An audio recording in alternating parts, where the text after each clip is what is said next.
The afternoon jungle of Karnataka is loud with life. I'm walking slowly along a narrow forest trail inside the Indian jungle, carrying a small field backpack, wearing a light brown ranger shirt, dark green field pants, hiking boots, and a wide-brimmed jungle hat to block the sun filtering through the canopy. High above me, a troop of macaque monkeys moves through the trees. Branches shake as the animals leap from limb to limb, calling loudly to each other. Suddenly, the entire forest changes. The macaques explode into frantic alarm calls. Leaves rain down through the air as the troop scatters in every direction. I freeze and look up. Through the thick branches, I catch a glimpse of a leopard moving silently along a large tree limb. The predator's presence sends the entire troop into panic. In the chaos, something small slips. A tiny macaque infant loses its grip high in the branches. The baby monkey falls. The small body hits one branch, then another, tumbling through the canopy before striking the forest floor with a dull impact. The jungle suddenly becomes quiet again as the troop disappears deeper into the trees. The little macaque infant lies on the ground among fallen leaves. The baby monkey tries to move, but the small body barely responds. Only the head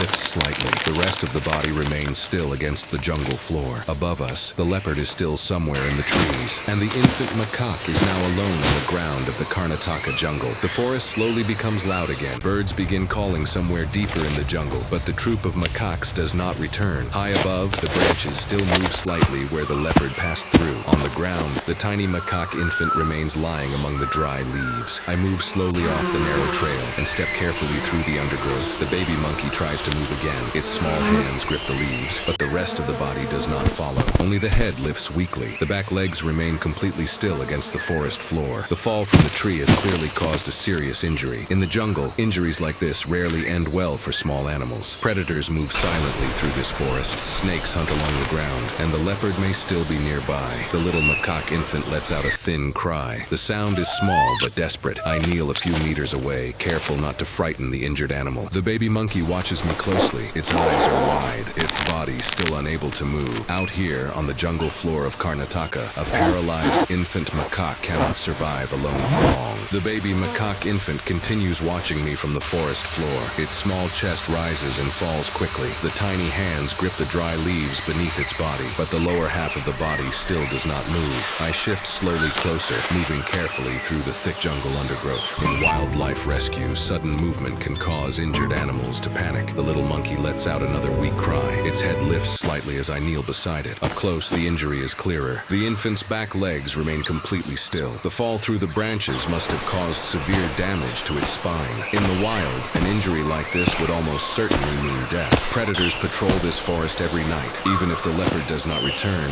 other dangers will. Carefully, I remove a soft cloth from my field backpack. The small macaque watches every movement of my hands. Slowly, I slide the cloth beneath the tiny body. The infant barely resists. Its strength is already fading. With both hands, I gently lift the injured macaque from the jungle floor. The little monkey is incredibly light. Its head rests weakly against my gloved hand. There is only one chance left for this tiny animal now, getting it out of the jungle and into the hands of wildlife veterinarians who might still save its life. The tiny macaque infant rests weakly in my hands as I stand in the dense jungle. Its head moves slightly against the cloth, but the lower body still does not respond. The forest around us feels suddenly much larger and much more dangerous. A wounded animal on the ground is never safe for long in a jungle like this. Carefully, I secure the soft cloth around the small body, holding the infant gently against my chest. Then I begin walking back toward the narrow forest trail. Every step must be slow. The ground is uneven, covered in roots, rocks, and thick plants. The jungle canopy above blocks most of the sunlight, turning the path ahead into patches of shadow and green. The tiny macaque infant remains very still in my arms. Only its small head moves occasionally. The distant sounds of the forest continue around us. Birds calling, branches moving in the wind, and somewhere deeper in the jungle, something large moves through the trees. I keep moving. The ranger outpost and the road where our vehicle waits are still far away, but every step brings the injured infant closer to help. Somewhere ahead, wildlife veterinarians may still have a chance to save this tiny life. The jungle slowly begins to open ahead. The dense trees thin out as the narrow forest trail leads toward a small ranger clearing. I can finally see the dirt road through the vegetation. Our field vehicle is parked nearby, waiting at the edge of the jungle. The baby macaque infant remains quiet in the cloth against my chest. Its head moves slightly as the light becomes brighter outside the thick canopy. Carefully, I walk into the clearing. Two members of the wildlife rescue team are already preparing equipment beside the vehicle. A transport crate and a small medical kit sit on the ground. I kneel and gently place the tiny macaque infant onto a soft padded surface. The little monkey's eyes remain open, its body still fragile and weak, but now it is no longer alone on the jungle floor. Within minutes, the rescue team carefully prepares the infant for transport. Ahead of us lies a wildlife rehabilitation center where veterinarians specialize in caring for injured animals from the forest. The road out of the jungle stretches into the distance. The tiny macaque infant may have lost its place in the trees today, but it has not lost its chance to survive.